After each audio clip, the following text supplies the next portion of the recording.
Hello everyone, welcome back to my channel. आज है 29 अगस्त और आज हम लोग पढ़ेंगे 29 अगस्त के सभी इंपॉर्टेंट करंट अफेयर्स के क्वेश्चंस को और साथ ही सभी क्वेश्चन से जुड़े इंपॉर्टेंट फैक्ट्स भी डिस्कस करेंगे। तो चलिए स्टार्ट करते हैं आज का सेशन। तो आज का पहला सवाल है, हाल ही में launch in praise of coalition politics नामक पुस्तक किसके द्वारा लिखी गई है? तो हाल ही में launch in praise of coalition politics नामक पुस्तक मनोज कुमार झा द्वारा लिखी गई है, जो कि राज्यसभा के वर्तमान में सांसद हैं। यह पुस्तक निबंध और भाषणों का संग्रह है। इसमें भारतीय लोकतंत्र की वर्तमान स्थिति पर चर्चा भी की गई है। तो आंसर हो जाएगा ऑप्शन बी, मनोज कुमार झा। अब कुछ और इम्पोर्टेंट बुक्स को देखते हैं। तो पहला है व्हाई द कॉन्स्टिट्यूशन मैटर्स, तो यह डी.वाई. चंद्रचूड़ द्वारा लिखी गई है, जो कि पूर्व सीजेआई हैं। अगला है द कॉन्शियस नेटवर्क, तो यह सुगाता श्रीनिवास राजू के द्वारा लिखी गई है। अगला है the one cricket my life and more नामक पुस्तक किसके द्वारा लिखी गई है? तो शिखर धवन के द्वारा। अगला है parliament powers functions and privilege, तो डॉक्टर के.एस. चौहान के द्वारा लिखी गई है। अगला है इजराइल वॉर डायरी, तो यह विशाल पांडे के द्वारा लिखी गई है। अगला है M S. Swaminathan the man who fed India, तो यह प्रियंवदा जयकुमार के द्वारा लिखी गई है। अगला है the chief minister and the spy, तो यह अमरजीत सिंह दुलत के द्वारा लिखी गई है। अगला है Kargil war the turning point, तो यह मगोद बसप्पा रविंद्रनाथ के द्वारा लिखी गई है। अगला है विटनेस, तो यह साक्षी मलिक के द्वारा लिखी गई है। अगला है PMO prime minister office through the years, तो इसके लेखक है हिमांशु रॉय। अगला है the diary of a cricketers wife, तो यह पूजा पुजारा द्वारा लिखी गई है। और अगला है द आइडिया ऑफ डेमोक्रेसी, तो यह सैम पित्रोदा द्वारा लिखी गई है। अगला सवाल है, हाल ही में भारतीय मुक्केबाजी महासंघ के अध्यक्ष कौन नियुक्त किए गए हैं? तो हाल ही में भारतीय मुक्केबाजी महासंघ के अध्यक्ष अजय सिंह नियुक्त किए गए हैं। दरअसल 21 अगस्त 2025 को चुनाव हुए थे इसकी नियुक्ति के लिए, मतलब भारतीय मुक्केबाजी महासंघ के अध्यक्ष की नियुक्ति के लिए, जिसमें कि अजय सिंह ने जसलाल प्रधान को हराया है, जिसमें कि 40-36 अंक से इन्होंने जसलाल प्रधान को हराया है। अजय सिंह तीसरी बार भारतीय मुक्केबाजी महासंघ के अध्यक्ष निर्वाचित हुए इस चुनाव में जीत के बाद। इससे पहले साल 2016, 2021 और अब 2025 में यानी कि तीसरी बार बने हैं अध्यक्ष अजय सिंह। अब बीएफआई यानी कि बॉक्सिंग फेडरेशन ऑफ इंडिया, भारतीय मुक्केबाजी महासंघ, तो यह भारत में मान्यता प्राप्त मुक्केबाजी की सर्वोच्च शासी संस्था है। इसकी स्थापना साल 2016 में की गई थी, जबकि साल 2017 में इसे मान्यता प्राप्त हुआ था, जो कि अंतर्राष्ट्रीय मुक्केबाजी संघ यानी कि आईबीए और भारतीय ओलंपिक संघ आईओए द्वारा इसे मान्यता प्रदान किया गया था। इसका मुख्यालय नई दिल्ली में है और इसके वर्तमान अध्यक्ष हो जाएंगे अजय सिंह और वर्तमान महासचिव हैं हेमंत कुमार कलिता। तो आंसर हो जाएगा ऑप्शन डी, अजय सिंह। अगला सवाल है, हाल ही में आईपीएल से संन्यास लेने वाले खिलाड़ी कौन हैं? तो हाल ही में भारतीय क्रिकेटर रविचंद्रन अश्विन ने इंडियन प्रीमियर लीग यानी कि आईपीएल से संन्यास लेने की घोषणा की है। इससे पहले दिसंबर साल 2024 में अश्विन ने अंतर्राष्ट्रीय क्रिकेट से भी संन्यास ले लिया था। इनसे संबंधित एक पुस्तक भी है, ये कौन सा है? तो आई हैव द स्ट्रीट्स अ कुट्टी क्रिकेट स्टोरी, जो कि इसके लेखक हैं रविचंद्रन अश्विन और सिद्धार्थ मोंगा। तो आंसर हो जाएगा ऑप्शन ए, रविचंद्रन अश्विन। अगला सवाल है, 1 सितंबर 2025 से नो हेलमेट नो फ्यूल नामक सड़क सुरक्षा अभियान की शुरुआत किस राज्य में की जाएगी? तो नो हेलमेट नो फ्यूल नामक सड़क सुरक्षा अभियान की शुरुआत उत्तर प्रदेश द्वारा की जाएगी, जो कि इस अभियान की अवधि रहेगी 1 सितंबर से 30 सितंबर 2025 तक। इसका मुख्य उद्देश्य है सड़क सुरक्षा को बढ़ाना, खास तौर पे 2 पहिया वाहन चलाने वाले युवाओं को हेलमेट पहनने के लिए प्रेरित करना। तो आंसर हो जाएगा ऑप्शन डी, उत्तर प्रदेश। अगला सवाल है, निम्न में किसके द्वारा प्रोजेक्ट आरोहण की शुरुआत की गई है? तो हाल ही में प्रोजेक्ट आरोहण की शुरुआत भारतीय राष्ट्रीय राजमार्ग प्राधिकरण द्वारा की गई है, जो कि वर्टेज इंफ्रास्ट्रक्चर ट्रस्ट के सहयोग से इसकी शुरुआत की गई है।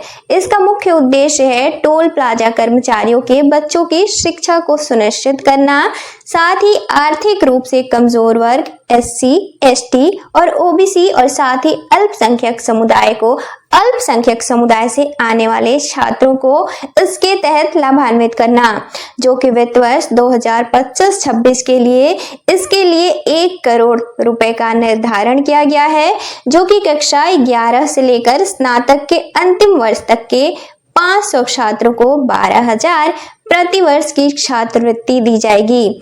इसके अलावा 50 छात्रों को उच्च शिक्षा के लिए एकमुश्त 50,000 की छात्रवृत्ति भी दी जाएगी। तो आंसर हो जाएगा ऑप्शन बी, भारतीय राष्ट्रीय राजमार्ग प्राधिकरण।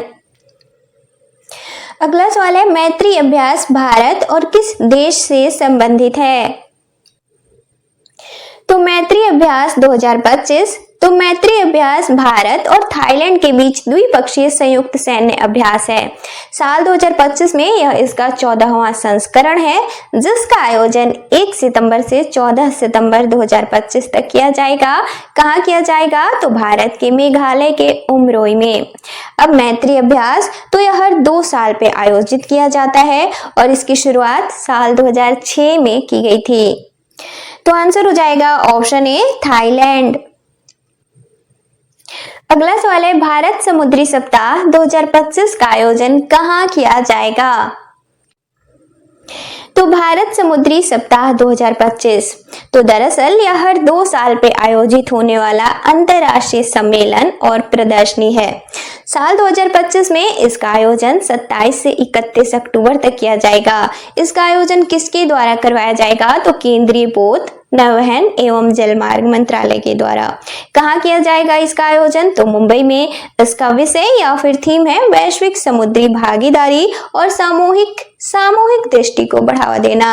इसके अलावा 100 से ज्यादा देशों के इसमें 1 लाख प्रतिनिधि शामिल होंगे, जिसमें कि 7 प्रमुख देश हैं, डेनमार्क, UAE, दक्षिण कोरिया, जापान, नीदरलैंड्स, नॉर्वे और सिंगापुर के प्रतिनिधि मंडल इसमें शामिल होंगे। इसके अलावा अन्य देश शामिल होंगे। इसका मुख्य उद्देश्य है वैश्विक सहयोग, निवेश, नीति और नवाचार को बढ़ावा देना। तो आंसर हो जाएगा ऑप्शन सी, मुंबई। अगला सवाल है, हाल ही में सरदार पटेल, बिरसा मुंडा और अटल बिहारी वाजपेयी की जन्म शताब्दी कार्यक्रम के लिए गठित की गई समिति के अध्यक्ष कौन चुने गए हैं? तो हाल ही में बिरसा मुंडा, सरदार वल्लभ भाई पटेल और अटल बिहारी वाजपेयी की जयंती के अवसर पर राष्ट्रीय स्तर पर कार्यक्रम के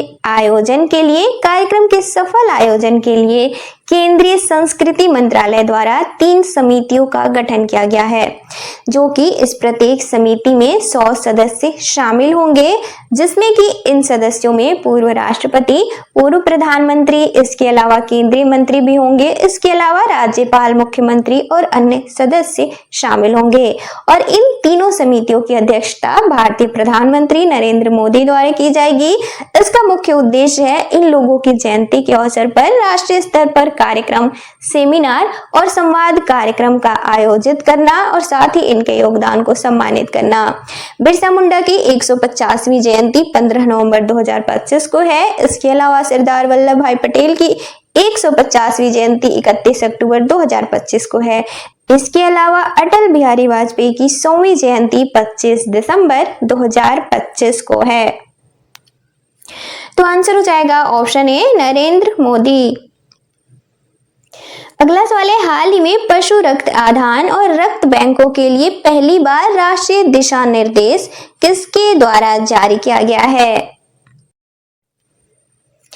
तो हाल ही में केंद्रीय मत्स्य पालन, पशुपालन और डेयरी मंत्रालय के पशुपालन एवं डेयरी विभाग द्वारा भारत में पहली बार पशु रक्त आधान और रक्त बैंकों के लिए राष्ट्रीय दिशा निर्देश और मानक संचालन प्रक्रियाएं जारी की गई हैं। दरअसल अभी तक भारत में पशुओं में रक्त आधान केवल आपात परिस्थितियों में बिना किसी प्रोटोकॉल के किया जाता था। लेकिन अब डोनर के चयन और साथ ही ट्रांसफ्यूजन तक के सभी चरण में नियामक ढांचे को शामिल किया गया है। इसके अलावा रक्त समूह मिलान और क्रॉस मैचिंग भी अनिवार्य की गई है। इसके अलावा डोनर मानदंड, स्वास्थ्य, टीकाकरण, आयु, वजन और रोग की स्क्रीनिंग भी की जाएगी। साथ ही राज्य नियमित पशु रक्त बैंक भी स्थापित किए जाएंगे। तो आंसर हो जाएगा ऑप्शन सी, पशुपालन और डेयरी विभाग। अगला सवाल है, फीडे शतरंज विश्व कप 2025 का आयोजन किस राज्य या फिर केंद्र शासित प्रदेश में किया जाएगा? तो फीडे विश्व कप 2025 साल 2025 में फीडे विश्व कप का आयोजन भारत में किया जाएगा। भारत में कहां? तो गोवा में। और इसका आयोजन 30 अक्टूबर से 27 नवंबर 2025 तक किया जाएगा, जिसमें कि अंतर्राष्ट्रीय स्तर के 206 खिलाड़ियों की भागीदारी शामिल होगी। इसके अलावा भारतीय दल में 21 खिलाड़ी शामिल होंगे और विजेता को पुरस्कार राशि के तौर पर, यानी कि जो फीडे विश्व कप के चैंपियन बनेंगे उन्हें 17 करोड़ की राशि दी जाएगी। इसके अलावा इससे पहले भारत में साल 2002 में फीडे विश्व कप का आयोजन किया गया था और वर्तमान में यानी कि मौजूदा विश्व चैंपियन है, फीडे विश्व चैंपियन है डी गुकेश, जो कि भारत के हैं। इसके अलावा मौजूदा फीडे विश्व कप की चैंपियन है महिला में दिव्या देशमुख, जो कि ये भी भारत की हैं और हाल ही में भारत के 89वें grandmaster S Rohit Krishna बने हैं। तो आंसर हो जाएगा ऑप्शन ए, गोवा। अब फीडे तो यह अंतरराष्ट्रीय संस्था है जिसके द्वारा अंतरराष्ट्रीय स्तर के शतरंज टूर्नामेंटों का आयोजन करवाया जाता है। इसका पूरा नाम है फेडरेशन इंटरनेशनल डेस एचएक्स। इसकी स्थापना 20 जुलाई साल 1924 को की गई थी, जो कि फ्रांस के पेरिस में की गई थी। इसका मुख्यालय स्विट्जरलैंड के लुसाने में है और इसका आदर्श वाक्य है जेन्स उना सुमस है, जिसका अर्थ है हम एक परिवार हैं और हर साल 20 जुलाई को अंतरराष्ट्रीय शतरंज दिवस के तौर पर मनाया जाता है। अब कल के क्वेश्चंस का रिवीजन करेंगे। तो कल का पहला सवाल था, हाल ही में जारी स्मार्ट सिटी इंडेक्स 2025 में पहले स्थान पर कौन सा शहर है? तो इसका राइट आंसर था ऑप्शन ए, ज्यूरिख, स्विट्जरलैंड। अगला सवाल था, हाल ही में भारतीय खाद्य सुरक्षा एवं मानक प्राधिकरण के प्रमुख कौन नियुक्त किए गए हैं? तो इसका राइट आंसर था ऑप्शन सी, रजत पुन्हाने। अगला सवाल है, हाल ही में डूरंड कप 2025 का खिताब किसने जीता है? तो इसका राइट आंसर था option A, north east United. अगला सवाल है, हाल ही में भारत द्वारा किस देश के लिए डाक सेवाओं को अस्थायी तौर पर निलंबित कर दिया गया है? तो इसका राइट आंसर था ऑप्शन सी, अमेरिका।